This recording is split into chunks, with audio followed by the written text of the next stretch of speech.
Yo, Ty. What's up? Yo, I have a question for you, man. Okay. If you were to pick one thing in your life, right, on everyday life, to your number one priority, what would be your number one priority in everyday life? My number one priority, besides not being in LA traffic, I just took a helicopter from Palm Springs to skip traffic. Here we And go. it's going to take me longer to get from the little airport where I landed in LA.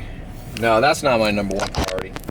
But my number one priority is optimizing the day. So what I mean by that is every day you know certain things have to be done. And you know that most likely and most people will procrastinate. So going to bed without any thought that, oh man, I could have done more, I knew what I should have done, I procrastinated, or I misprioritized. Sometimes you misprioritize is just as bad as procrastinating, because then you feel like you're doing something, but you're doing the wrong thing at the wrong time. So if I can go to bed thinking, you know what, not much I would change about the day, then I consider it a good day. And if it's not going to be like that every day, so what you have to do, if at the end of the day you don't feel like you did it, it's going to happen. You just don't want it to happen more than about 20% of the time. About 2 days of the week you should be slack, and the other 5 you should get a lot done. And it's not just about accomplishing things. It's not just about checking off a checklist.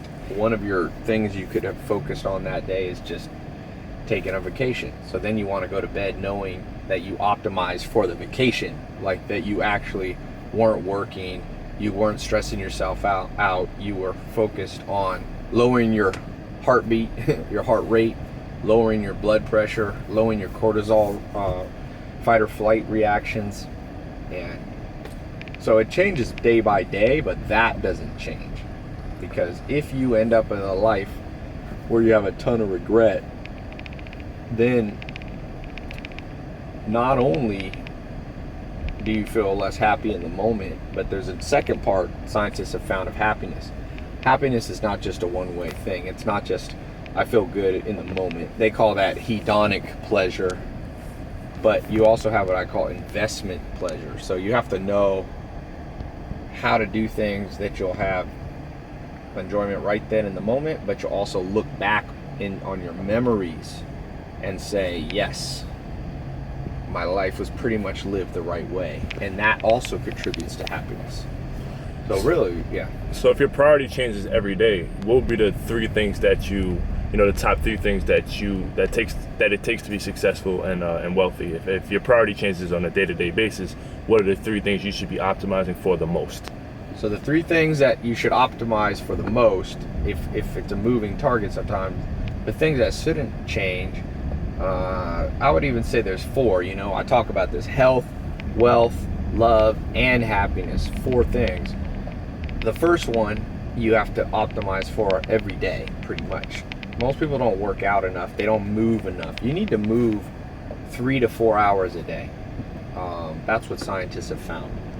Now, that might seem like too much. It doesn't mean you have to go on a treadmill for 3 or 4 hours. It doesn't mean you need to be at a gym. But if you can spend 3 hours a day moving, whether it's at the gym, playing a sport, taking a walk, jogging with the dog, that's really what you have to do. Because what people do instead is they just go 45 minutes on the treadmill and then they sit for 12 hours, and it's been shown scientifically. In fact, the U.S. government published a report that 45 minutes of exercise doesn't offset 8 hours of sitting. Number 2, and a treadmill desk is a great thing to do if you want to get some movement in while you work. The second thing that you need to do is optimize for wealth. You have to create, and wealth breaks into 2 parts. There's 2 parts to creating wealth. One is positive monthly cash flow. So you don't want cash flow once a year, like where you get a big bonus, because it's too risky to get it once in a while. It's too much time in between. And obviously it needs to be positive cash flow, because a lot of people make $5,000 a month and spend $6,000, so they're just going in credit card debt. And then the second part, so once you understand how to create positive cash flow, the best way to do that is either a really good job or having a part-time or full-time business on the side that you own, or you're a partner in, or you're involved in at a point where you can get a higher pay than just a low-level employee. So that's where the income comes from. Then wealth is created by long-term appreciating assets. Most wealth is not created in a short period of time. The average millionaire takes 12 to 20 years. Now, I believe that it's possible to do it faster, and obviously there's proof all around us of people doing it much faster, but one common denominator is once you start creating positive cash flow for yourself, you have to save some of that money, and you can't just put it all, I mean, you could, but you probably don't want to put it all in a bank for cash because the interest doesn't even keep up with inflation. So you want to have appreciating assets, and those long-term assets, they're not necessarily making you cash flow every day, but they're appreciating while you sleep. They start out worth $100,000. Turn that off all the way. About 100,000, and then maybe years later they're worth 500,000 or $1 million. And one of the best long-term appreciating assets is real estate because it's tax deferred. So you don't pay taxes on the appreciation of real estate until you sell it. And even then, when you sell it, you can defer the taxes even more by doing what's called a 1031 exchange, where you get another piece of property, roll the money, the profits from one into another, and you don't have to pay for the you don't have to pay taxes. Legally, you don't have to pay taxes. So another thing, wealth creating, so that's the second thing you have to optimize for, wealth. The third thing is you got to optimize your social life.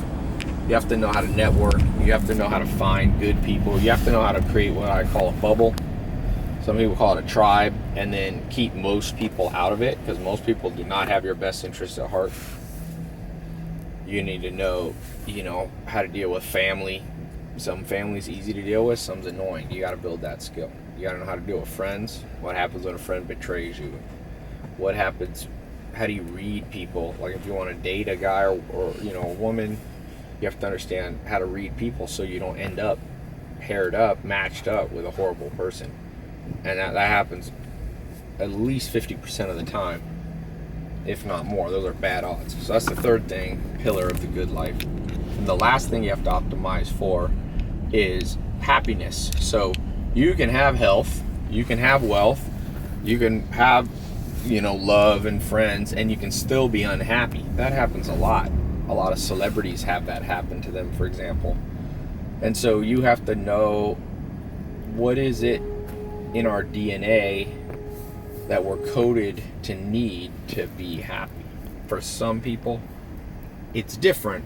Sigmund Freud, in his book Civilization is Discontent, said there's about 8 things that people use to be happy. And he said, it's interesting, Freud said, just like a businessman doesn't invest all of his money in one investment, he diversifies. You have to diversify your happiness. So people get happiness from chemicals, common one, drugs, alcohol.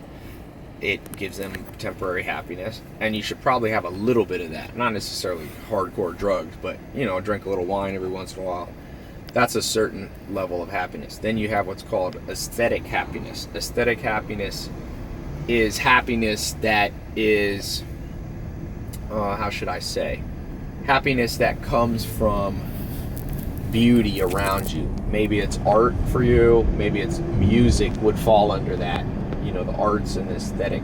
So music is, for many people, one of the primary sources of their happiness, but you don't want it to be primary. You just want it to be one of many things. Another thing people use to be happy is inward happiness, by withdrawing from some of the stress of the world, meditation, things like that. Again, each of these, Freud says, has its flaws, though, and that's a key thing. Each of these things have flaws. They're not perfect. For example, one of the other ways you'll find happiness is through love, romantic love. But as Freud said, romantic love gives you the biggest high, but when somebody you love stops loving you back, it also brings you the lowest low. That's why if you put all your eggs in the one basket of love, that's dangerous, because it's very easy for one of those to fail. But if you have 6 or 7 of them working in your life, if you've got love, if you have meditation, using inner focus to bring happiness, if you've got some art, music in your life, if you've got some chemicals every once in a while, these all, that's just 3 or 4 or 5 of them. If you can add all 8 of them, then you really are on to something. Religious happiness is one of them, where you're not just focused on the material things. So yeah, so that's a long answer, Drew. If you want to leave a comment below, tell me what you think your day you should optimize for, and what you have been optimizing for.